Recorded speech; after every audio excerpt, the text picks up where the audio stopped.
Hi. It's really good to be here. Huh? Thank you for choosing me.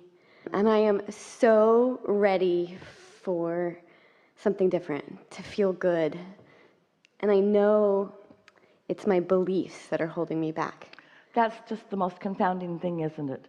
I want so much to feel good that I can't. I want so much to feel good that it hurts. It does. Yeah, so have you tried taking a nap? Because when you wake up, you have a better chance of feeling good. What is it that's all over your face? What is it that you are using so steadily as your excuse not to feel good? What's bothering you? I don't feel good all the time. I'm exhausted. I'm sick. I got sick last year. That's why we said the receptive mode is the replenishing mode. And do you know how people get exhausted?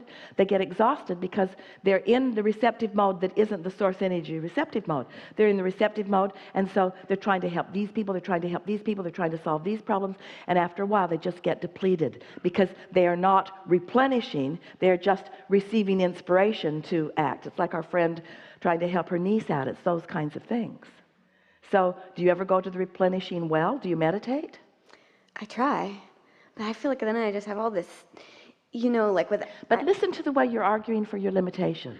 Did you ever have an effective time of meditation? Yes. And what does it feel like? There was a time in my life where it was... Well, don't get too philosophical about it, because your philosophy is what's tripping you up. What did it feel like when you had a successful meditation? Calm. Felt calm. Calm in comparison with what you've been describing of not feeling good. Does calm feel good? Yes. Yeah. So For a little while. But you see what you just did? You turned calm into something that doesn't feel good. You're like deliberately leaning away from your receptive mode. And it's all right. A lot of people do it because you've been facing facts for so long. Yeah. What are the facts that you're facing that make you feel so uncomfortable?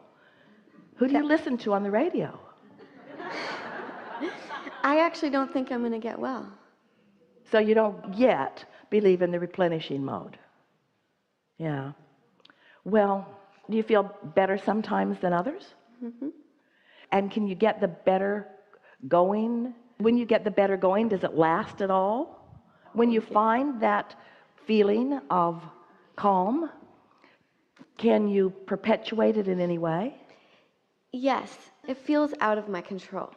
Sometimes if my body has energy, it flows. But if my body doesn't have energy, it doesn't. But you see, we get what you're saying, and we understand when the momentum is going, it does feel out of control. You've been listening to us, and you've heard the analogy that we offer endlessly about being at the bottom of the hill trying to stop the car, rather than just stepping out in front of it when it first starts to roll down the hill. So momentum is really what you're talking about here. So you got to get out ahead of it. That's why we explain that when you first wake up in the morning, there's less of that momentum going because it stopped while you were sleeping. And so you have the better chance of finding something that feels good. Yeah, that's the best part of the day. Are there any subjects or conversations that you focus upon that when you focus upon them, you feel better? The next positive thought that I've been reaching for is it's okay. And then where does that lead? It's okay right now. I'm okay right now. Yeah. And then where does that lead? I can string some moments of okayness together and I can feel okay. And how about I have felt okay and I felt not okay and I keep feeling okay. So I guess it doesn't matter if I feel not okay because I can feel okay again. So this is evidence of it feeling better. So what is the distress that you are predominantly feeling? Describe it to us. That because I have no energy, I won't be able to continue in my purpose, my life, my relationship. All right, so then energy is the frequency of money. It's money. Money is nothing. My energy is what I can produce. All right, so if you listen to us long enough to accept the premise that there is a never-ending stream of that energy, and so have you come to the conclusion that there is energy, but for some reason you're just not able to tap into it? Yes. And have you also followed us when we say that you know when you're not tapping into it because you feel negative emotion, and you know when you are tapping into it because you feel positive emotion? So can you accurately say you never tap into it? No. So would it be more accurate to say sometimes I tap into it and I'd like to do that more? Yes. Is it accurate to say I know when I'm in the receiving mode of it and I know when I'm not? Sometimes. If negative emotion is the indicator, then don't you know? Sometimes I feel like it's like I can even be in a positive, but my body's so exhausted that it just takes it away. But the thing that we want you to separate is the manifestation that has already happened from the vibration. In other words, you can do this in the same way that a person could feel some enthusiasm about prosperity when they're deep in debt. If your current condition is going to control the way you feel, then you're right. You'll never find the energy. But if you're smart enough to know that this current condition is only the byproduct of what I've been doing energetically, and that I can do something different, then doesn't that make you know that you can make a change? Isn't it logical? It's completely logical. Do you ever wonder what your inner being knows about this? We really want to talk about this depleting of energy, because so many of you focus upon things that are debilitating energy-wise, and you keep doing it because you think you have enough resiliency to withstand your own vibrational storm. And you get away with that for a while. You get away with that for a while, but the longer you do it, the more it depletes you. At the same time, the more you are depleted, the more you're asking for energy. So you've got this thing going on where you're depleted and asking, and the energy is coming, but you're disallowing the energy that's coming. So imagine a rubber band, and someone's got hold of one end of it, and you're taking hold of the other end of it, and you're just barely pulling on it, just barely. So let's call this end the desire end, and let's call this end the resistance end. So there's a little desire and a little resistance. Doesn't feel that bad. But what if the desire is like this and you're pulling against it? That's the feeling of depletion that you're talking about. And what it means is you have strong desire, and that's the thing that you want to amplify.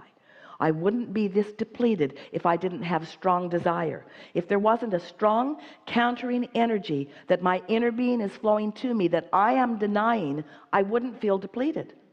And haven't you asked yourself that question so many times when you look at people that don't know anything about any of this, and they're just sort of bipping along, bumbling along, seemingly living happily ever after, not really asking for that much. They don't care. They don't even know all the things that they could want because they've not even thought about all the things that they could want.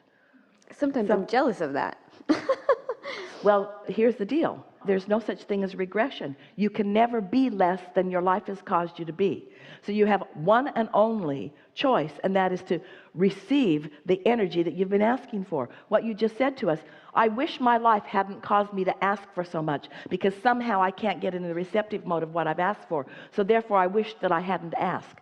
That's never, never, never, never, never, never true from your broader non-physical perspective. But we can understand how it feels when you're not letting it in. We refuse to acknowledge that you never let it in. We know that you often do. We refuse to acknowledge that you can't get hold of this and really get it going because we can feel the power of your desire. We refuse to acknowledge that you won't be well or that you cannot do that because we can see what's going on in this vortex. We can see how close to being in the receptive mode you often are. And we are really not interested in being a sounding board that perpetuates your statements that are working against you. You got to use different terminology or sleep a whole lot more. So how can I get out of the way? You got to look for more positive aspects, and when you find them, stay there just a little while. Don't look for sounding boards that will listen to you. We've started to say this to our mother who was talking about her daughter earlier. Her daughter's really asking for it when she says, I don't feel good. I don't feel good, which makes a mother come forth with a solution. And so you got to stop complaining when you don't feel good if you don't want people who think they have solutions to come. You see what we're getting at? Well, one of my beliefs is that my mother has the same sickness as I do, and she actually never got better. And so, like, I bump up against that too. I see it, you know, and So we just want to put things in perspective for you. Sickness is about depriving yourself of energy. And when you really, really care about things, you ask for really strong energy. And when you deny it, you feel really, really bad. And if you can just look at it in that way, if you can stop framing it out in other ways, if you want to be well, you've got to stop arguing for the fact that you can't be. And if you believe anything that we've been saying, then that should be something that you want every word that comes out of your mouth to be leaning in that direction. And we're not saying that you can get there all at once, because momentum won't let you. But you can sure do better than you're doing as you're sitting here talking to us. You could make many more positive comments than you are about this thing that you want so much. Do you believe that you're an energy being? I believe that I'm an energy being. Say it. I believe I'm an energy being. Do you believe in law of attraction? I believe in law of attraction. I believe in law of attraction. Do you believe in your guidance system? Yes. I believe in I my believe guidance in system. my guidance Do you believe system. that your emotions are important information? My emotions are important information. I believe that before the feeling of lethargy sweeps over my body, that there were negative thoughts that preceded it. I believe I can catch those negative thoughts. I know they're there. I believe I can catch them. I believe I can turn this around, not all at once, but in time. I believe that now that I'm the second generation of this, that it's time that somebody got their hands around understanding what's going on. I believe that I'm a byproduct of observing something that became my vibrational frequency. I believe that I don't need to conditionally offer a vibrational frequency. I believe that I can unconditionally offer a vibrational frequency. Do you believe that? I'm going to try it on. I want to believe that I can offer a yes. vibrational frequency that is different from the reality that I have observed. It is our absolute knowing that you can. It is our absolute knowing that you can. And sometimes us knowing it so much helps you know it just a little bit more. But you're right, you got to try it on, because words don't teach. Yeah. Have fun with it. Yeah.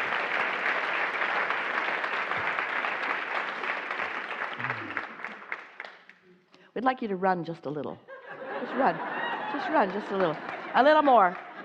We'd like you to just run around the room just one time. We'll run with you. We'll run with you. Go with her. Go with her.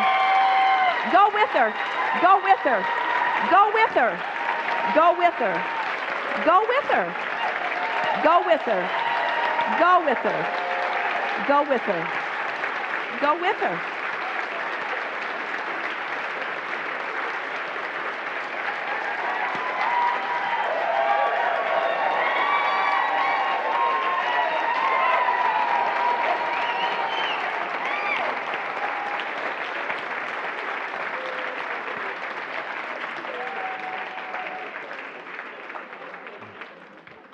Stop making stuff up.